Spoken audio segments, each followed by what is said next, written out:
Alam niyo sa Jester ano, yung tinitignan kasi nila na yung mga jeepney sasakyan lang 'yan, eh. Pero yung value nito na nung World War II iniwan ito sa atin ng mga Amerikano. Ito yung simbolo ng ating, independence, ng ating liberty at, democracy. Tinitignan mo lang na sasakyan lang siya, na ito lang yung muka. Pero hindi natin tinitignan yung kabuuang value nitong sasakyan na 'to, na kung saan naging, mode ito ng transportation para i-transport yung mga galing sa villages papuntang cities. Hindi lamang yung mga tao, kundi yung mga produkto na wala tayong masakyan dati.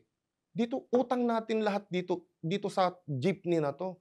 Pero tinatanggal natin yung kultura natin na kung sino yung nag-aahon sa atin sa kahirapan, babalik na naman tayo doon sa mga gawang China na pinapahirapan na tayo. Tapos doon pa tayo kukuha, sila pa rin yung papayamanin natin.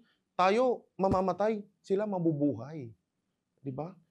Pero yes, I agree Sir Mar 'no, ang mga jeep is a piece of our heritage talaga bilang, mga Pilipino. Pero tingin niyo po ba kaya pa bang ayusin itong mga jeepney na 'to, idaan sa rehabilitation? Marami na po kaming na-rehabilitate na mga jeepneys. Pinapakita po natin ito sa Kongreso, sa Senado, na sumunod tayo do'n sa specification na binigay ni DOTR.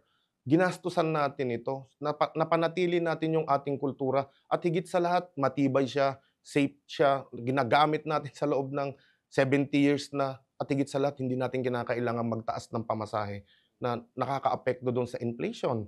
Bakit hindi ito yung tignan ng ating, gobyerno? Especially nitong DOTR at LTFRB, ang dami na nating ipinakitang modelo, hindi po tayo pinakikinggan. Ang pinakikinggan yung gawa sa labas.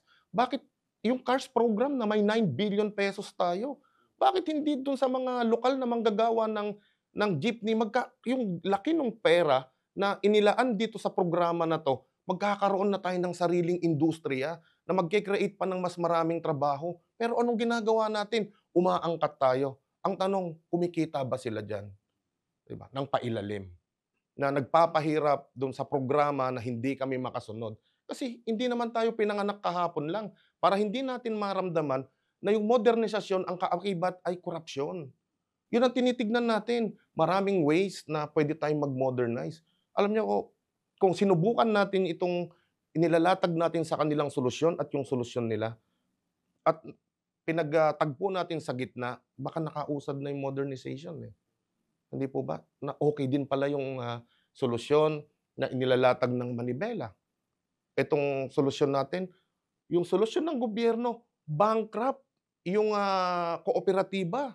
Bankrupt din yung bangko, DBP at Land Bank kaya hindi na siya nagpapautang ngayon in terms do sa, budget ng modernization. So, bakit pa natin ipagpapatuloy? Ibig sabihin lang tama po yung pinaglalaban namin.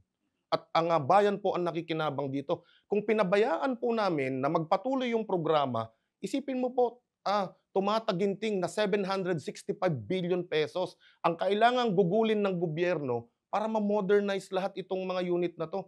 Naisalba natin yung halos, 800 billion pesos na malulugi lang yung, gobyerno na galing sa buwis ng taong bayan.